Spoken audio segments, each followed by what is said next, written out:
De la cena del Señor. Así que dispongamos nuestro corazón, hermanos, a la enseñanza, como en cada prédica en realidad, pero en esta ocasión, hermanos, porque vamos a aprender la importancia de por qué traemos a memoria lo que vamos a hacer en esta oportunidad. Leamos versículo 17 en adelante, dice la palabra de nuestro Dios. El primer día de la fiesta de los panes sin levadura, vinieron los discípulos a Jesús diciéndole: ¿dónde quieres que preparemos para que comas la Pascua? Él les dijo: id a la ciudad a cierto hombre y decidle: el maestro dice, mi tiempo está cerca, en tu casa celebraré la Pascua con mis discípulos. Y los discípulos hicieron como Jesús les mandó y prepararon la Pascua. Cuando llegó la noche, se sentó a la mesa con los 12 y mientras comían dijo: de cierto os digo que uno de vosotros me va a entregar. Y entristecidos en gran manera, comenzó cada uno de ellos a decirle: ¿soy yo, Señor? Entonces él respondiendo dijo: el que mete la mano conmigo en el plato, ese me va a entregar. A la verdad el Hijo del Hombre va, según está escrito de él, mas ay de aquel hombre por quien el Hijo del Hombre es entregado. Bueno le fuera a ese hombre no haber nacido. Entonces respondiendo Judas, el que le entregaba, dijo: ¿soy yo, maestro? Le dijo: tú lo has dicho. Y mientras comían, tomó Jesús el pan y bendijo y lo partió y dio a sus discípulos y dijo: tomad, comed, esto es mi cuerpo. Y tomando la copa y habiendo dado gracias, les dio diciendo: bebed de ella todos, porque esto es mi sangre del nuevo pacto, que por muchos es derramada para remisión de los pecados.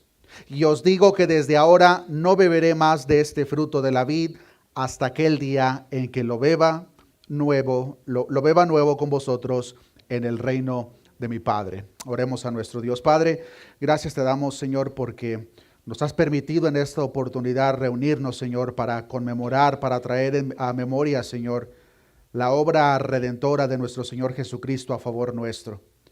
Si nosotros hoy en día somos partícipes de la salvación, si hoy en día somos parte de tu reino, Señor, es gracias a nuestro Señor Jesucristo, que siendo el varón, el Cordero perfecto, entregó su vida en aquel madero por amor a cada uno de nosotros. Gracias te damos por tan inmenso amor, oh Cristo de la gloria.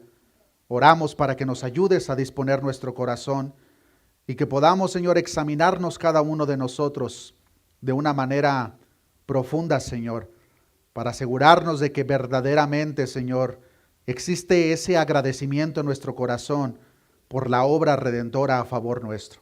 Gracias te damos, Señor, todo esto te lo hemos pedido en el nombre de Jesús. Amén. ¿Pueden tomar su asiento, hermanos? Hemos llegado al último día del ministerio terrenal de nuestro Señor Jesucristo en su humanidad. Tal como lo relata Mateo, hermanos, estaremos viendo los acontecimientos de este último día por los próximos 124 versículos. Como ya se ha mencionado previamente, hermanos, la ley, los profetas, todo apunta a este evento central, que es el sacrificio de nuestro Señor Jesucristo. Los 4 evangelios, hermanos, es en lo que se enfocan primordialmente.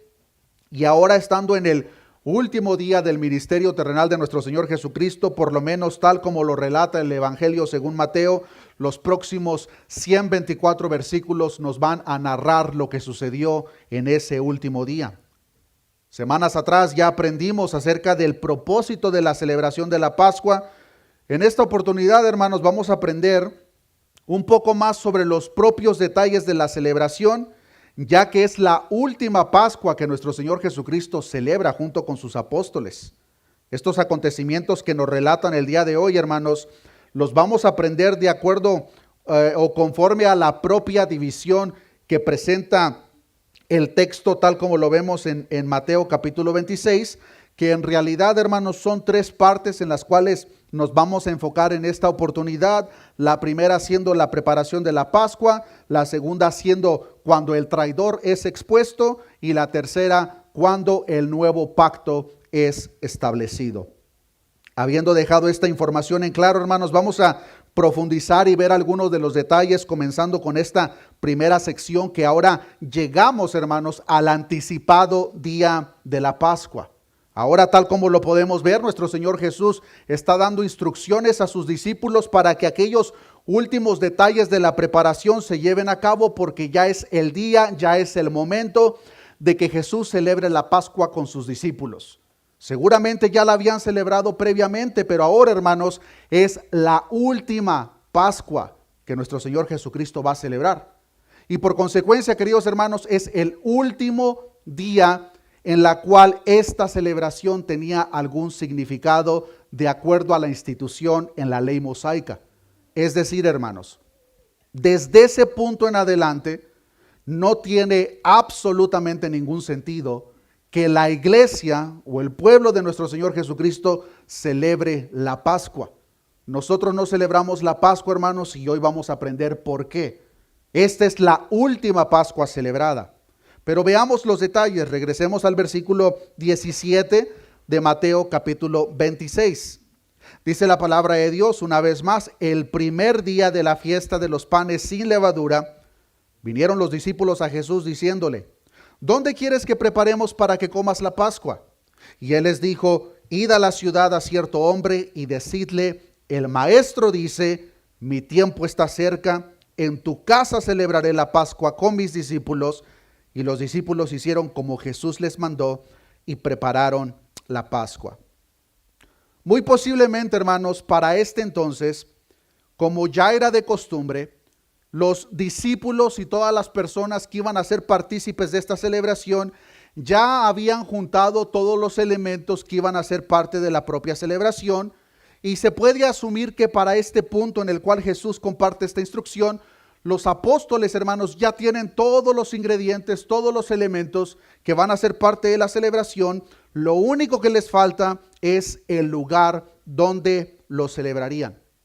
Como ya lo mencioné previamente, hermanos, hace 2 semanas aprendimos la razón del por qué se celebra la Pascua.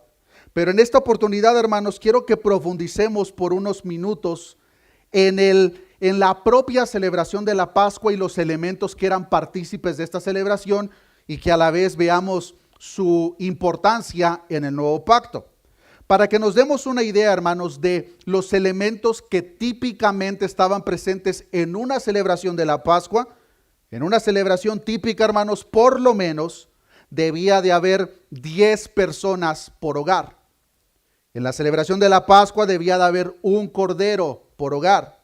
Debían de estar presentes los panes sin levadura, debían de estar presentes las hierbas amargas, debían de estar presente la salsa de frutas con nueces para la propia cena, y debía de estar presente el vino. Todos estos elementos que acabo de mencionar, hermanos, eran típicos de la celebración, y cuando las personas se comenzaban a preparar era lo que ellos buscaban, asegurándose que para el día de la Pascua todos estos elementos ya estuviesen presentes. Muchos de nosotros que somos originarios de países en Latinoamérica, muchos de nosotros tenemos diferentes tradiciones, festivales que comúnmente se celebran en nuestro país de origen. Y es típico que cuando se lleva a cabo cierta celebración existe un preparativo días antes. Y para que imaginemos, hermanos, lo que está presente en la ciudad de Jerusalén para este entonces, lo que existía días antes de la Pascua era literalmente un mercado por toda la ciudad, donde típicamente se estaban vendiendo todos los ingredientes que iban a ser partícipes de la Pascua. Entonces, si nos imaginamos, hermanos, para este entonces, todos los pueblos, ciudades vecinas se dirigían a Jerusalén, donde celebraba la Pascua el pueblo judío. Y ellos ahora comienzan a llevar el preparativo, comienzan a comprar el vino, las hierbas amargas, la salsa y todo eso, hermanos. Para este entonces ya todos están presentes. Pero también un detalle que es muy importante que consideremos, hermanos, es de que de acuerdo a la tradición, ya mencioné que debían de tener un cordero por hogar y por lo menos eran 10 personas en cada hogar para celebrar esta Pascua. Pero un detalle importante, hermanos, es que los corderos que se consumían, que se comían en la celebración de la Pascua, de acuerdo a la tradición, hermanos, esos corderos debían de ser sacrificados el día de la Pascua. Pero no solamente era un requisito que los corderos fuesen sacrificados el día de la Pascua, sino que era requisito o tradición, hermanos, que todos los corderos sacrificados se sacrificaban en un periodo de 2 horas durante la tarde. Lo cual significa, hermanos, que si nosotros estuviésemos presentes en aquel entonces, si nosotros fuésemos parte del pueblo judío, al tener nuestro cordero, era tradición, hermanos, asegurarnos estar presentes en el templo dentro de una ventana de 2 horas para asegurarnos que el cordero iba a ser sacrificado. Porque los corderos, hermanos, no se podían sacrificar en el hogar. Los corderos debían de ser sacrificados por los sacerdotes. Y este proceso, una vez más, hermanos, se llevaba a cabo en el día de la Pascua y durante un periodo de 2 horas en la tarde.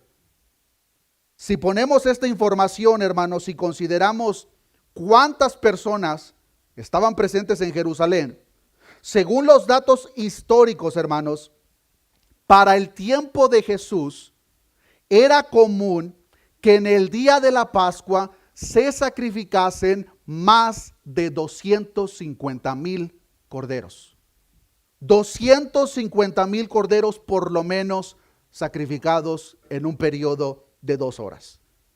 Ahora, regresemos al uso de nuestra imaginación. Ya nos imaginamos, hermanos, los puestos con las hierbas amargas, con la harina, todos los elementos que son parte de la celebración. Pero ahora, hermanos, quiero que imaginemos lo siguiente.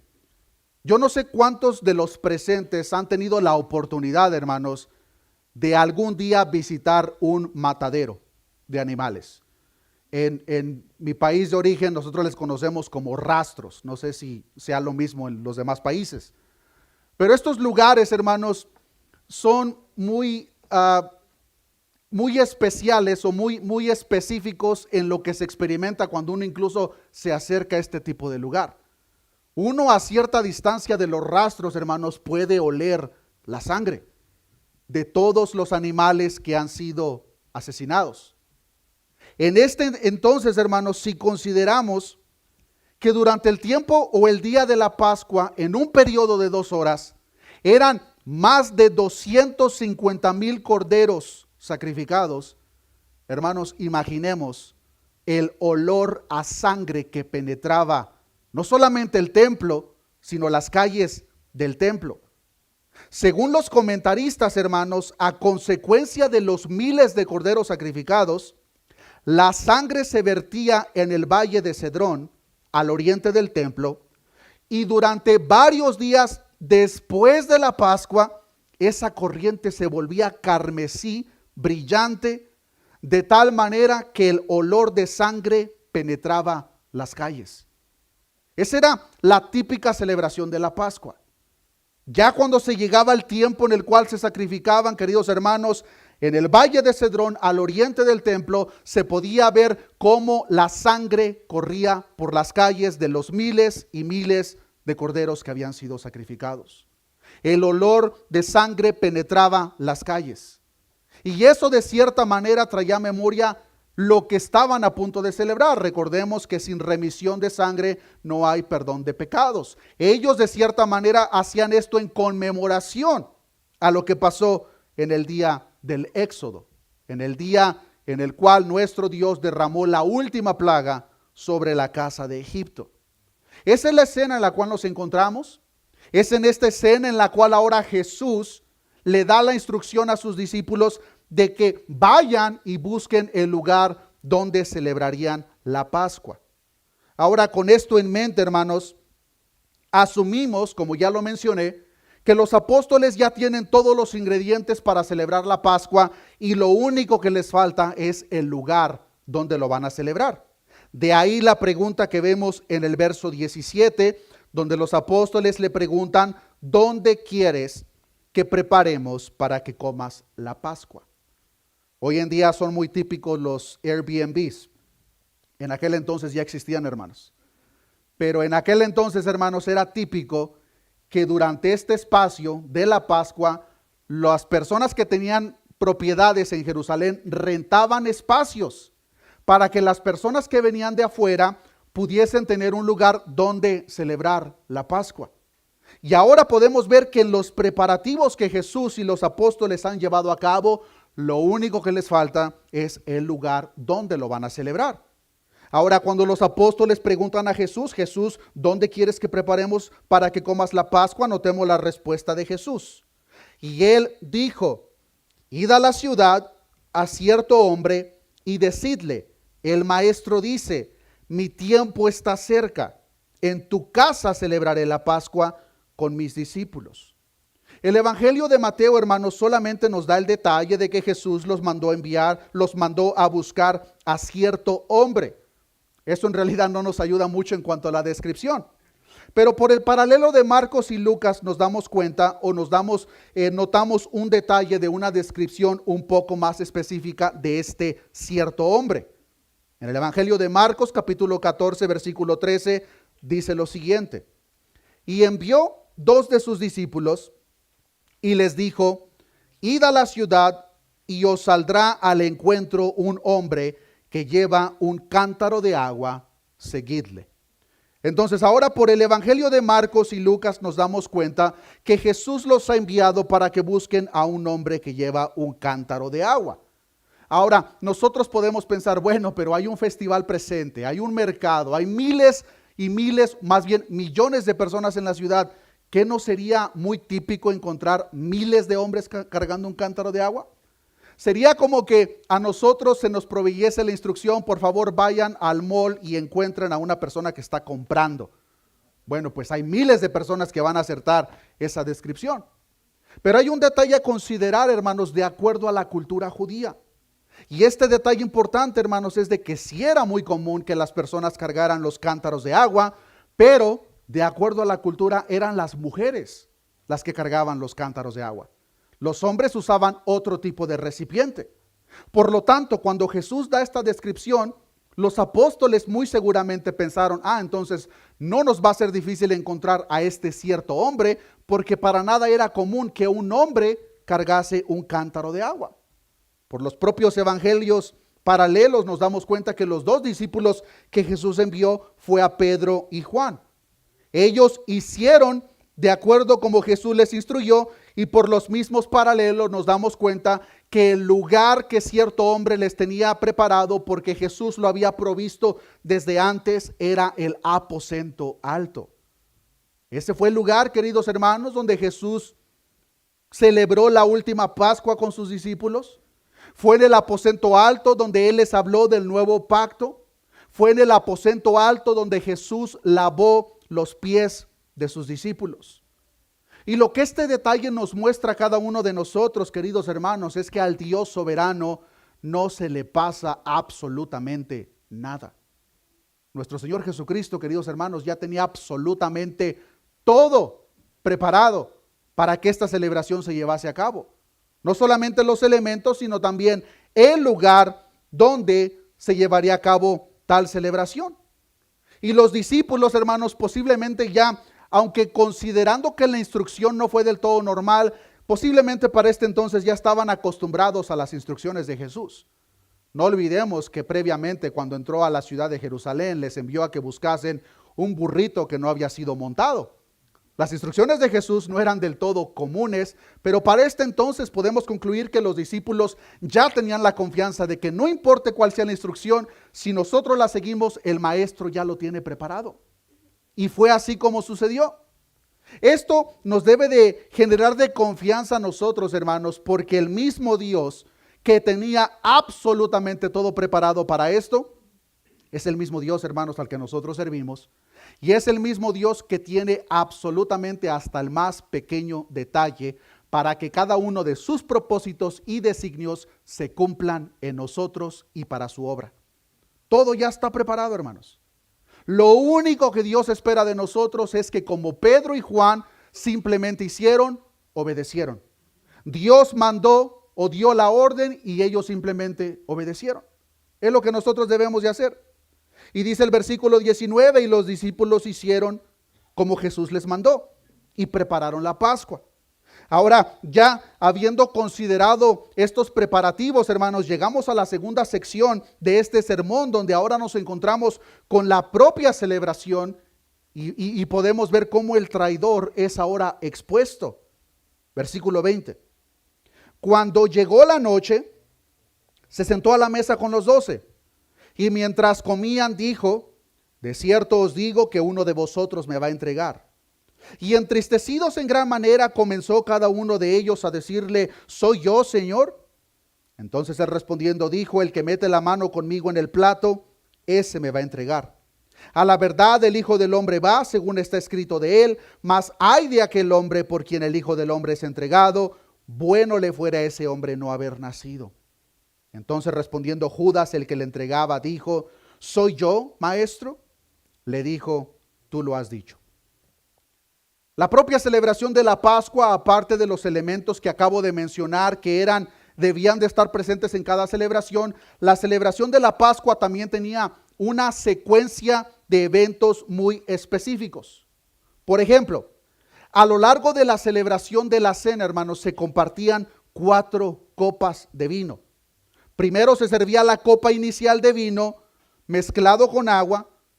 Típicamente, hermanos, el vino siempre se mezclaba con agua, pero durante la Pascua se mezclaba con doble cantidad de agua, con el propósito específico de que nadie que es partícipe de la Pascua profanara la ocasión sagrada emborrachándose. Un problema que incluso vemos que el apóstol Pablo más adelante tiene que tratar con la iglesia en Corinto, porque ellos durante la celebración de ahora el nuevo pacto, la Santa Cena, se estaban emborrachando.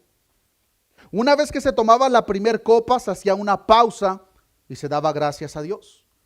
Después pasaban al lavado ceremonial de manos que precedía la parte principal de la cena, y el significado de este lavado era la necesidad de la limpieza moral y espiritual. En la tercera parte de la cena de la Pascua debían de comerse las hierbas amargas, como un símbolo de la amargura que vivieron durante el tiempo de los antepasados en la esclavitud de Egipto. Estas hierbas, en conjunto con el pan, se sumergían típicamente en una salsa, que esta salsa era una mezcla de frutas con nueces molidas. La cuarta parte de la celebración consistía en consumir la segunda copa de vino, cuando el padre de familia, en este caso nuestro Señor Jesucristo, tomaba la segunda copa, explicaba el significado de la Pascua. Después de tomar la segunda copa, se cantaba el famoso himno Hayel, que era el himno del Salmo 113 al Salmo 118. Una vez que cantaban el himno, sacaban el cordero asado y el padre de familia volvía a lavarse las manos y después partía el pan sin levadura y lo compartía para que todos lo comiesen junto con el cordero. Pero un detalle importante de acuerdo a la celebración, hermanos, es que al momento de partir el pan, de acuerdo a la típica celebración de la Pascua, al momento que se partía el pan, se repetían las siguientes palabras: este es el pan de aflicción que nuestros antepasados comieron en la tierra de Egipto. Quien quiera tenga hambre, que venga y coma. Quien quiera esté en necesidad, que venga y celebre el Seder del Pesash. Estas eran palabras típicas durante el tiempo de la celebración de la Pascua, pero específicamente el momento que el pan era partido. Les comparto estos detalles, hermanos, porque muy seguramente esta secuencia de eventos, de acuerdo a la celebración, es la misma que los apóstoles están esperando por parte de Jesús. Ellos están esperando que se saque la primera copa, segunda copa, lavado de manos, que se parte el pan y que se repitan las mismas palabras que típicamente eran repetidas de acuerdo a la tradición. Pero ¿cuál fue su sorpresa? Que esta celebración de Pascua, queridos hermanos, fue completamente diferente a la que ya habían celebrado en múltiples ocasiones. Seguramente, hermanos, nuestro Señor Jesús comenzó siguiendo el guión de acuerdo a la tradición de la celebración de la Pascua. Pero luego este guión o formato es roto con un rotundo y triste anuncio: que uno de ellos mismos lo iba a traicionar. Verso 20. Cuando llegó la noche, se sentó a la mesa con los 12 y mientras comían, para este entonces podemos asumir, de acuerdo a la secuencia de eventos, que por lo menos ya se fue partícipe de la primera y la segunda copa. Pero cuando llegamos a esta parte de comer, dice: y mientras comían, dijo: de cierto os digo que uno de vosotros me va a entregar. Era costumbre que al momento de celebrar la Pascua, hermanos, la conversación típica sobre la mesa era el éxodo. Lo que Dios hizo por su pueblo, liberándolos de la esclavitud de Egipto. Muy posiblemente ellos ya estaban teniendo esta conversación, pero ahora Jesús les dice, de cierto os digo que uno de vosotros me va a entregar. Nos podemos imaginar, hermanos, cómo este anuncio por completo cambió el rumbo de la celebración. Posiblemente los apóstoles todavía estaban conmemorando el éxodo y lo que Dios hizo de acuerdo como lo relata la palabra de Dios, pero ahora con este anuncio todos posiblemente se preguntaron el uno al otro, ¿cómo es posible que alguien vaya a traicionar al maestro? Ahora, el hecho de que Dios o Jesús sería sorprendido, entregado, traicionado, no debió de haber causado tanto alboroto en los discípulos, porque para este entonces es verdaderamente claro que Jesús ya tiene muchos enemigos. Pero lo verdaderamente sorprendente es que en el anuncio que Jesús les da, les está dando a entender que sería uno de ellos que lo traicionaría. Esto sin duda alguna, hermanos, dejó a los apóstoles en shock. Verso 22. Y entristecidos en gran manera, comenzó cada uno de ellos a decirle, ¿soy yo, Señor? Ahora notemos, hermanos, que todos dudan de todos. Pero un detalle importante, hermanos, es que la pregunta, ¿soy yo, Señor?, en el griego original es presentada en una connotación negativa.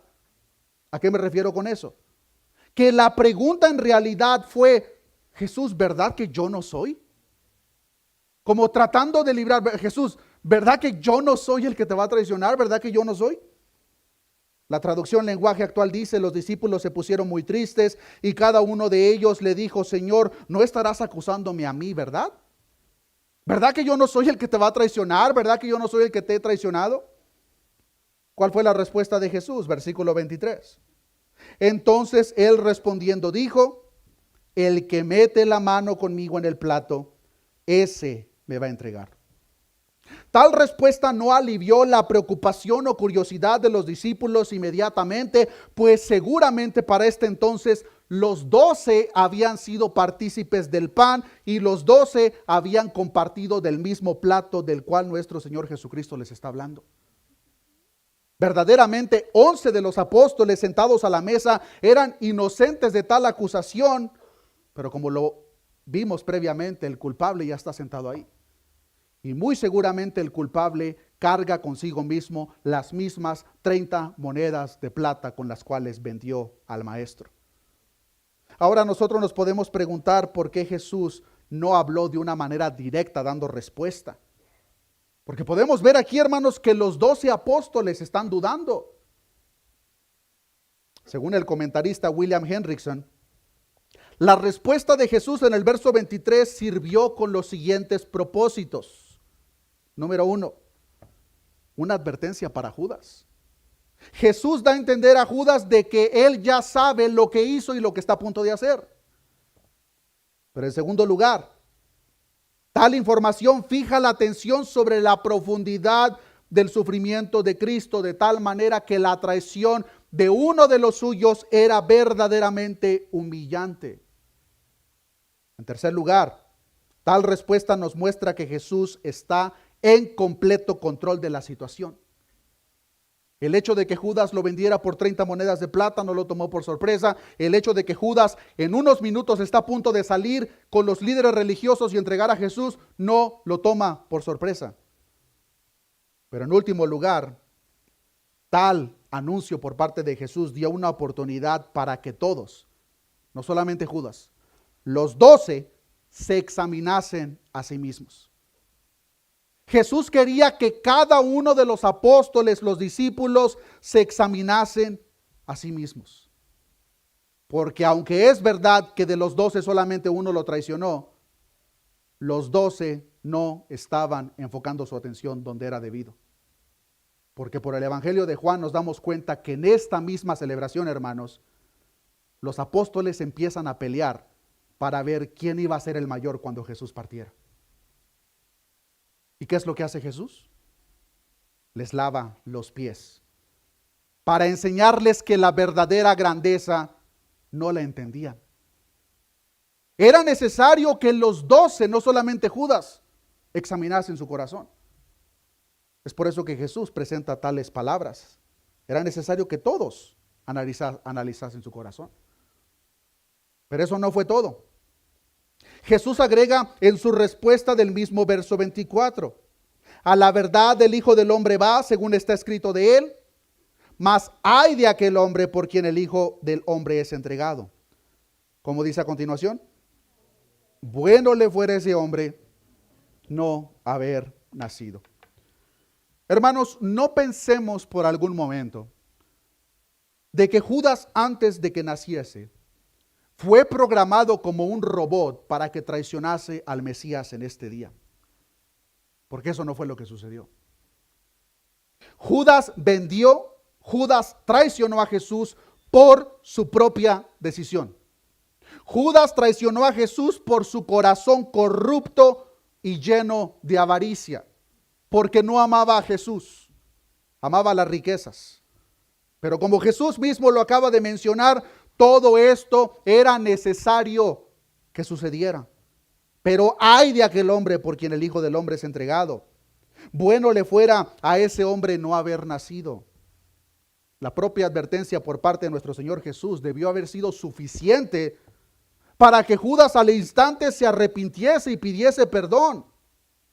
En este propio anuncio, hermanos, hay una oportunidad de perdón, misericordia y gracia. Pero Judas no quería nada de eso.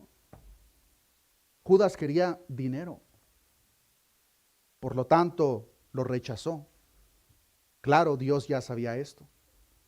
Judas ahora, como lo vamos a ver a continuación, posiblemente él ya está sospechando, posiblemente Jesús ya sabe que yo lo acabo de vender por 30 monedas de plata. Judas posiblemente está pensando, Jesús ya sabe lo que yo hice. Pero ahora él se quiere asegurar qué tanto verdaderamente sabe Jesús. De ahí la pregunta en el verso 25. Entonces respondiendo Judas, el que le entregaba, dijo: ¿soy yo, maestro? ¿Qué fue lo que le dijo Jesús? Tú lo has dicho. Notemos que Jesús no dio una acusación directa en contra de Judas, sino que simplemente le comentó: tú lo has dicho, afirmando que Judas se había condenado por su propia boca. Por el paralelo de Juan nos damos cuenta, hermanos, que los otros discípulos no escucharon esta conversación privada entre Judas y Jesús. Podemos ver por los paralelos, hermanos, que incluso el apóstol Pedro le comienza a hacer señales a Juan para que Juan le preguntase a Jesús quién era el traidor. Este detalle es importante, hermanos, porque este detalle nos muestra que el apóstol Pedro no estaba sentado cerca de Jesús, pero Judas sí. De la misma manera, por el paralelo de Juan, nos damos cuenta de que Jesús, al momento de dar el anuncio, le dio un pedazo de pan a Judas y le dijo: lo que vas a hacer, hazlo pronto. Juan capítulo 13, versículo 26. Acompáñenme para allá. Juan capítulo 13, versículo 26, respondió Jesús: a quien yo diere el pan mojado, aquel es. Y mojando el pan lo dio a Judas Iscariote, hijo de Simón. Y después del bocado, Satanás entró en él. Entonces Jesús le dijo: lo que vas a hacer, hazlo más pronto. Pero ninguno de los que estaban a la mesa entendió por qué le dijo esto. Porque algunos pensaban, puesto que Judas tenía la bolsa, que Jesús le decía: compra lo que necesitamos para la fiesta, o que diese algo a los pobres. Cuando él pues hubo tomado el bocado, luego salió y ya era de noche. Notemos, hermanos, que Jesús toma un pedazo de pan directamente y se lo da a Judas. Este detalle es importante, hermanos, de acuerdo a la cultura judía. En las diferentes naciones existen diferentes culturas y tradiciones. Hay uno que llamó mi atención, que había notado o vi recientemente, que aparentemente es una tradición del país de Brasil, en el cual cuando se celebra un cumpleaños y está a punto de partirse el pastel, la primera rebanada de ese pastel, el festejado lo toma y se lo entrega a la persona que esa persona considera especial. Aquí encontramos exactamente lo mismo, hermanos. El hecho de que Jesús partiese ese pedazo y se lo diese directamente a Judas, de acuerdo a la tradición judía, era una forma de honrar a un invitado especial en tal conmemoración. Jesús, con este gesto de amistad, queridos hermanos, está ofreciendo a Judas una muestra de afecto especial. ¿Podemos pensar lo que está pasando por la mente de Judas en este momento? Esa era la oportunidad para que Judas se arrepintiese. Pero sabemos que Judas no lo hizo. Con esto a la vez se cumple la profecía del Salmo 41, versículo 9, donde dice: aún el hombre de mi paz en quien yo confiaba, el que de mi pan comía, alzó contra mí el calcañar. Tal acción, en vez de que generase arrepentimiento en el corazón de Judas, precipitó su traición, de tal manera que, de acuerdo al Evangelio de Juan, Judas tomó el pan, lo comió y se fue. Es decir, Judas se dio cuenta en ese momento: Jesús ya lo sabe todo. Y en vez de que se arrodillase a sus pies a pedirle perdón, Judas se precipita ahora a entregarlo con los líderes religiosos. Es importante que notemos este detalle, hermanos, porque lo que vamos a ver a continuación, hermanos, para ese entonces Judas ya no está presente. Judas tomó el bocado que le dio Jesús y se fue. Pero la institución de la cena del Señor, de la cual ahora vamos a aprender, para este entonces, hermanos, Judas ya no está presente. Judas se fue. Se dirigió directamente con los líderes religiosos para entregar a Jesús, y es así como llegamos a la tercera y última sección de este sermón, que es el nuevo pacto. Regresemos a Mateo 26 y leemos del verso 26 en adelante. Ahora Jesús se queda con sus 11 discípulos, Judas ya se fue. Y dice el verso 26: y mientras comían, tomó Jesús el pan y bendijo y lo partió, y dio a sus discípulos y dijo: tomad, comed, esto es mi cuerpo. Y tomando la copa y habiendo dado gracias, les dio diciendo: bebed de ella todos, porque esto es mi sangre del nuevo pacto, que por muchos es derramada para remisión de los pecados. Y os digo que desde ahora no beberé más de este fruto de la vid hasta aquel día en que lo beba con vosotros en el reino de mi Padre. Si nosotros consideramos la secuencia de eventos en la típica celebración de la Pascua, podemos concluir una vez más que para este entonces ya se tomaron las primeras 2 copas de vino y la tercera copa de vino está a punto de ser compartida. Jesús ya acaba de anunciar la traición. Muy posible los discípulos ahora no saben qué es lo que está a punto de suceder. Si ellos se maravillaron o se sorprendieron con el anuncio de traición, queridos hermanos, las palabras que acabamos de leer muy seguramente los dejó completamente confundidos. Porque ellos, al momento de que Jesús partiese el pan, están esperando que Jesús repita las palabras: este es el pan de aflicción que nuestros antepasados comieron en la tierra de Egipto. Pero notemos que eso no fue lo que Jesús dijo. Jesús ya había celebrado la Pascua con ellos, por lo menos sabemos en 2 ocasiones. Pero en esta ocasión fue muy diferente. Y en vez de que Jesús parta el pan y les diga: este es el pan de aflicción que nuestros antepasados comieron en la tierra de Egipto, nos relata el verso 26 que mientras comían, Jesús tomó el pan y bendijo y lo partió y dio a sus discípulos y dijo: tomad, comed, esto es mi cuerpo. ¿Nos podemos imaginar, hermanos, la conversación que posiblemente surgió en medio de los apóstoles? ¿De qué está hablando Jesús? ¿A qué se refiere con que esto es su cuerpo?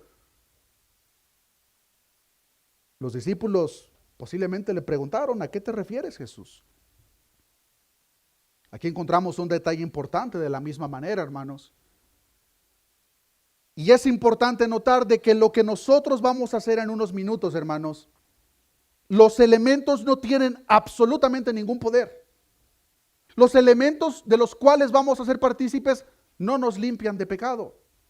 Pero lo más importante, hermanos, mucha atención, los elementos que vamos a consumir no es el cuerpo de Cristo, como la tradición lo presenta. Porque si Cristo verdaderamente se convierte en el pan, al momento de partirlo y consumirlo, estaríamos diciendo que en la institución de la cena del Señor hay dos cuerpos de Jesús. Jesús partiendo su propio cuerpo.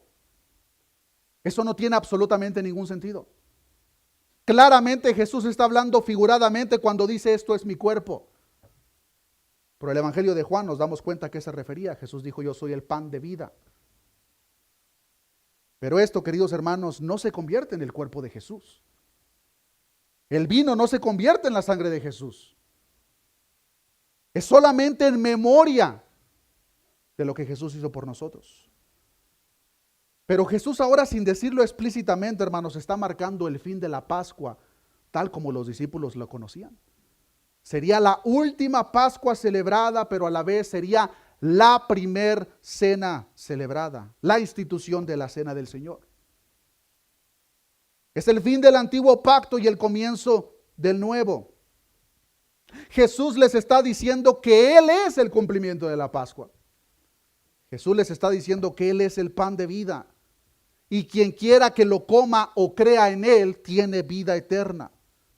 Jesús les está dando a entender que su muerte en la cruz va a introducir el nuevo pacto profetizado por el profeta Jeremías. El propio capítulo que leímos al principio del servicio, Jeremías capítulo 31, versículo 31. Dice la palabra de Dios, he aquí que vienen días, dice Jehová, en los cuales haré nuevo pacto con la casa de Israel y con la casa de Judá. No como el pacto que hice con sus padres el día que tomé su mano para sacarlos de la tierra de Egipto, porque ellos invalidaron mi pacto, aunque yo fui un marido para ellos, dice Jehová. Jesús ahora en esta celebración, queridos hermanos, está marcando un rotundo antes y después. El antiguo pacto ha terminado y el nuevo está por comenzar. Y como si eso no fuese suficiente, Jesús les dice lo siguiente en el verso 27. Y tomando la copa y habiendo dado gracias, les dio diciendo, bebed de ella todos, porque esto es mi sangre, ¿cómo dice? Del nuevo pacto, que por muchos es derramada para remisión de pecados. Por aproximadamente 1500 años antes de esta escena, millones y millones de litros de sangre de corderos habían sido derramadas. Pero no era suficiente. Hermanos, el mismo momento en el que ellos están escuchando estas palabras, en el valle de Cedrón, en ese preciso momento, miles y miles de litros de sangre están corriendo por la calle. Pero Jesús les dice, esta es mi sangre del nuevo pacto.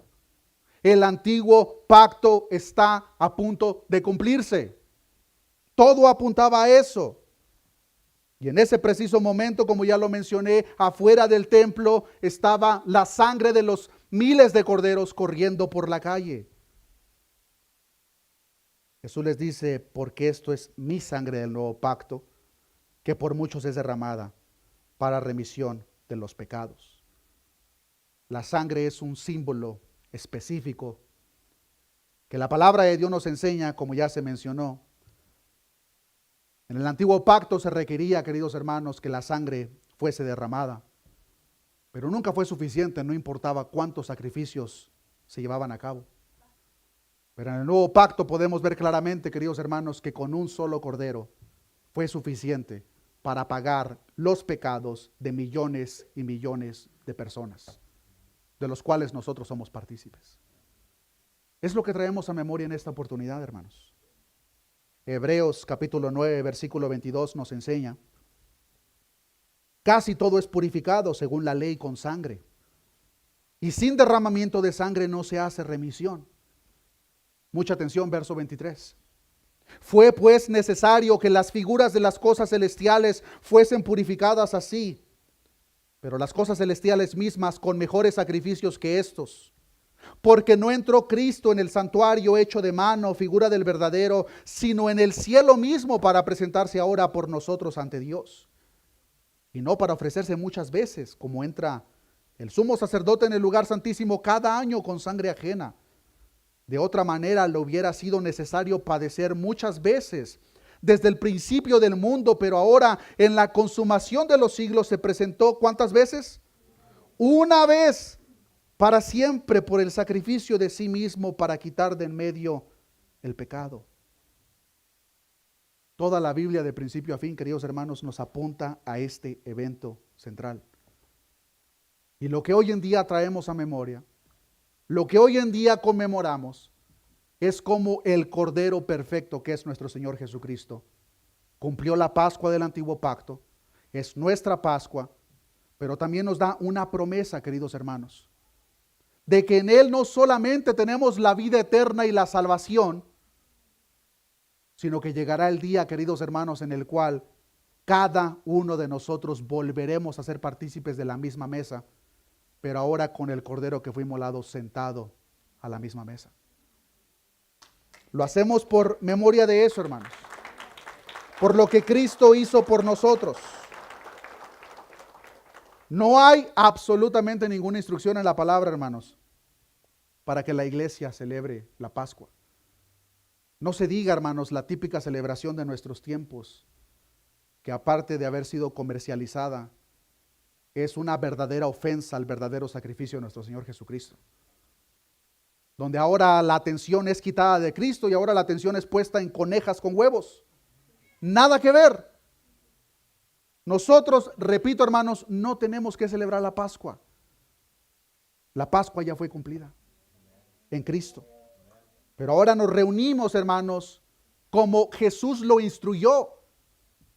Nos enseña el Evangelio de Lucas, capítulo 22, versículo 19, y tomó el pan y dio gracias y lo partió y les dio diciendo, este es mi cuerpo que por vosotros es dado. Y luego la instrucción específica, haced esto en memoria de mí. Nosotros nos reunimos, hermanos, haciendo memoria de lo que Cristo hizo en aquella cruz, por amor a ti y por amor a mí. Le voy a pedir a mis hermanos que han preparado la mesa del Señor, si por favor se van preparando. Y de la misma forma, mis hermanos de la alabanza, si por favor pueden pasar. Y los hermanos nos van a estar guiando en un canto a nuestro Dios, hermanos, mientras nuestros hermanos pasan repartiendo la mesa, la cena. En ese vaso que se les va a compartir, hermanos, está el pan y está el jugo en el mismo vaso. Por favor, cuando lo reciban, no lo tomen todavía, no lo coman todavía. Pero una vez que lo reciban, hermanos, sí les pido que por los próximos minutos meditemos y hagamos memoria de lo que Cristo hizo en aquel madero, por amor a ti y por amor a mí. Nuestros hermanos, como ya lo mencioné, nos van a guiar en un canto y mientras ellos lo hacen, hermanos, una vez que reciban el pan y el vino, por favor, no lo consuman todavía, pero meditemos por unos minutos en lo que Cristo ha hecho por nosotros.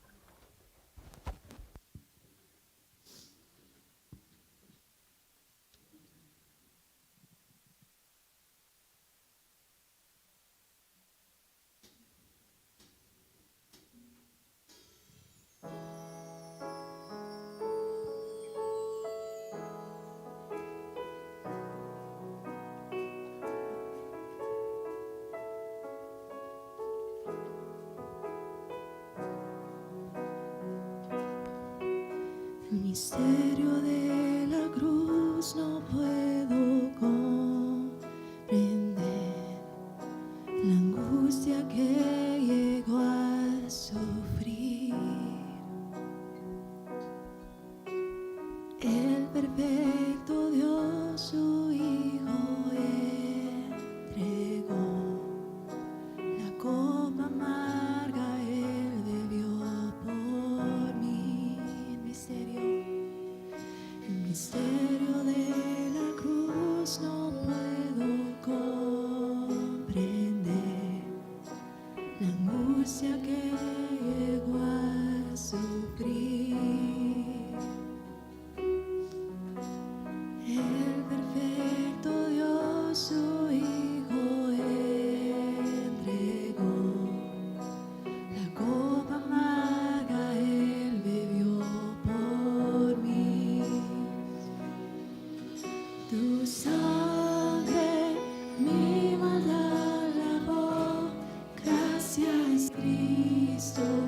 satisfecha la ira de Dios.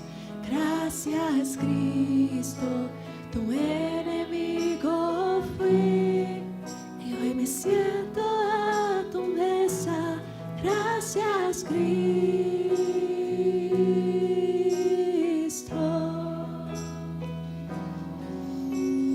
por tu sacrificio me acercaste a ti, quitaste toda enemistad. Tu gloriosa gracia derramaste en mí, tu misericordia sin igual. Tu sangre mi maldad lavó.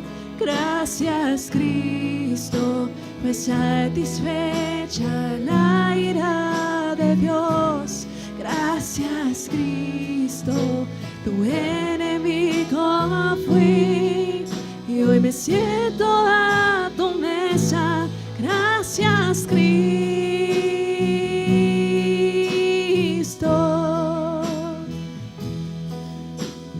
por tu sacrificio me acercaste a ti, quitaste toda enemistad.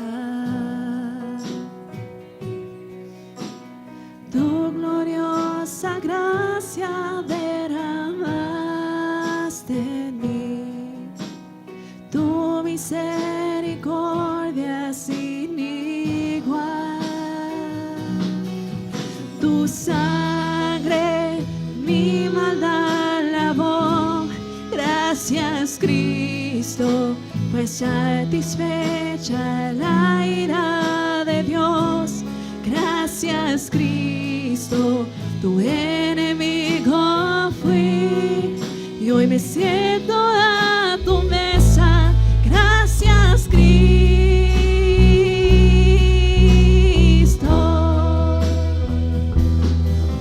tu sangre mi maldad lavó. Gracias, Cristo, pues satisfecha la ira de Dios. Gracias, Cristo, tu enemigo fui, y hoy me siento a tu mesa. Gracias, Cristo,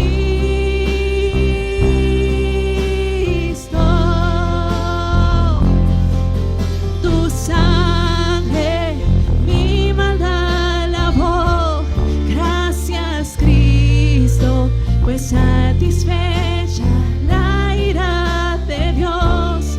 Gracias, Cristo, tu enemigo fui, y hoy me siento a tu mesa.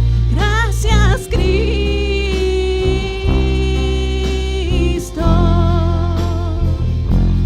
gracias, Cristo,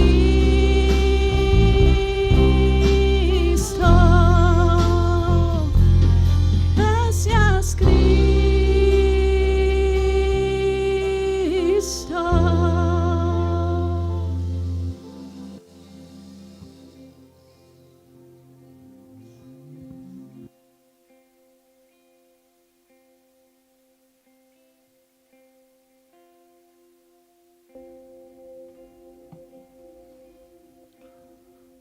Hermanos, si alguien no ha recibido pan o vino, por favor levanten su mano.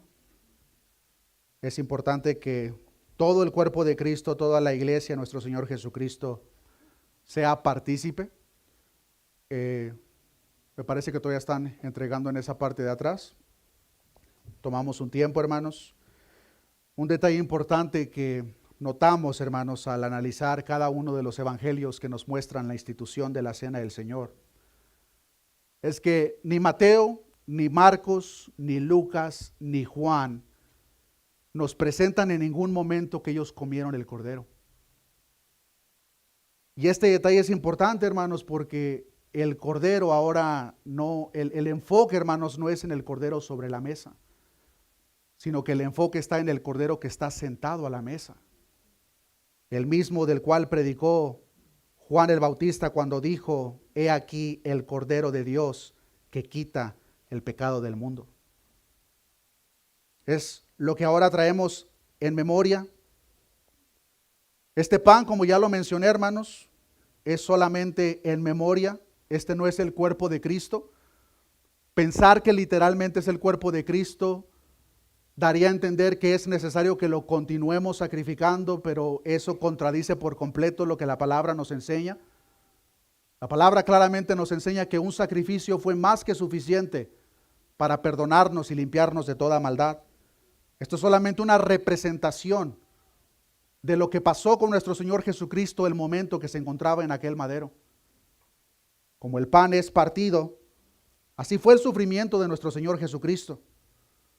Para que el momento que nosotros mascamos este pan, queridos hermanos, pensemos en el sufrimiento de Cristo, que tú merecías, que yo merecía, pero Él recibió nuestra culpa. Nuestras transgresiones y pecados fueron derramados sobre Él.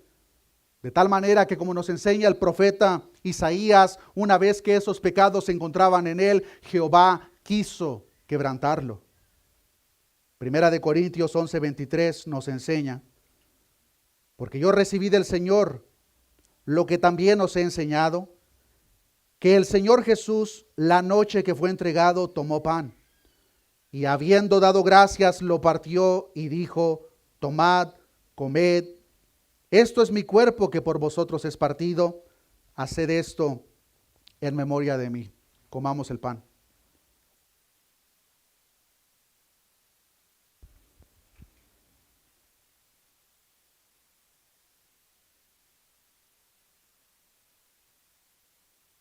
Versículo 25. Asimismo tomó también la copa después de haber cenado, diciendo: esta copa es el nuevo pacto en mi sangre. Haced esto todas las veces que la bebiereis en memoria de mí. Así pues, todas las veces que comiereis este pan y bebiereis esta copa, la muerte del Señor anunciáis hasta que Él venga. Tomemos la copa.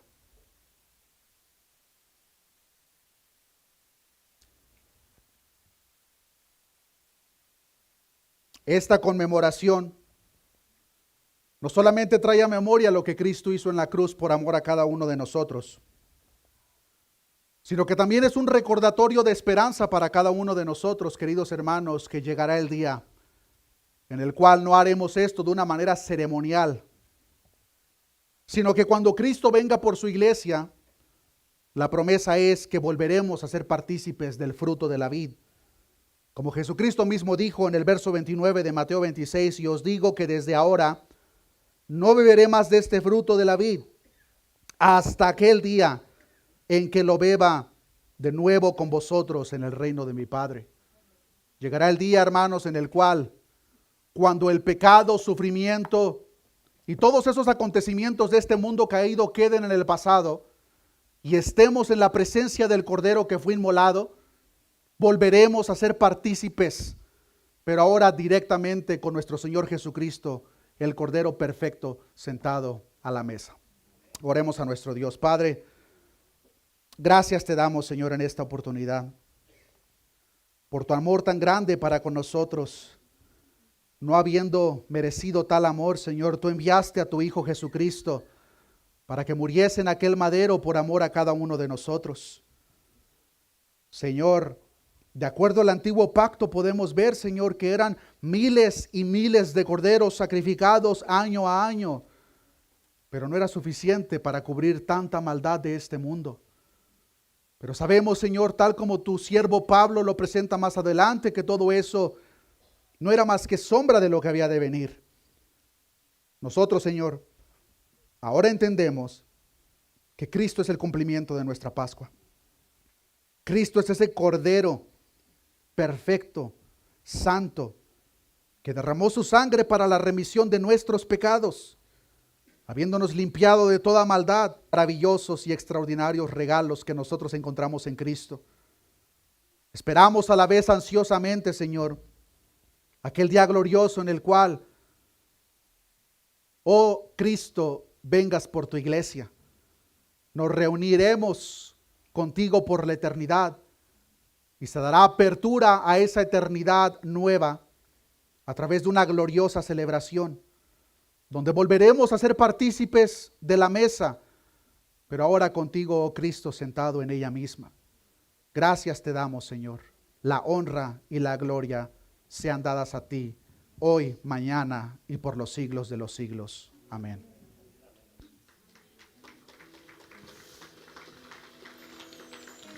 Gracias a Cristo y por su sacrificio por nosotros, amén. Y un día estaremos con Él de nuevo.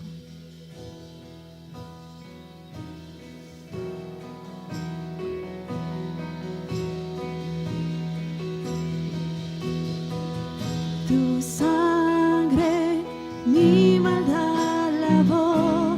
Gracias, Cristo, fue satisfecha la ira de Dios. Gracias, Cristo, tu enemigo fui y hoy me siento a tu mesa. Gracias, Cristo.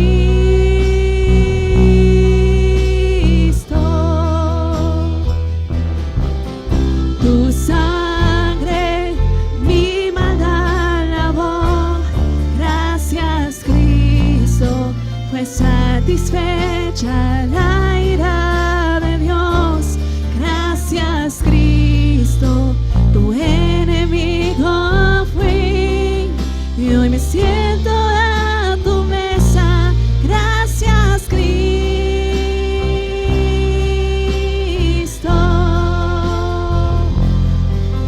Tu sangre mi maldad lavó. Gracias, Cristo, fue satisfecha la ira de Dios. Gracias, Cristo, tu enemigo fui y hoy me siento a tu mesa. Gracias, Cristo.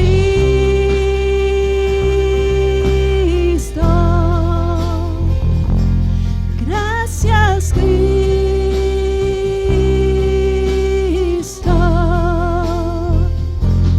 Gracias, Cristo.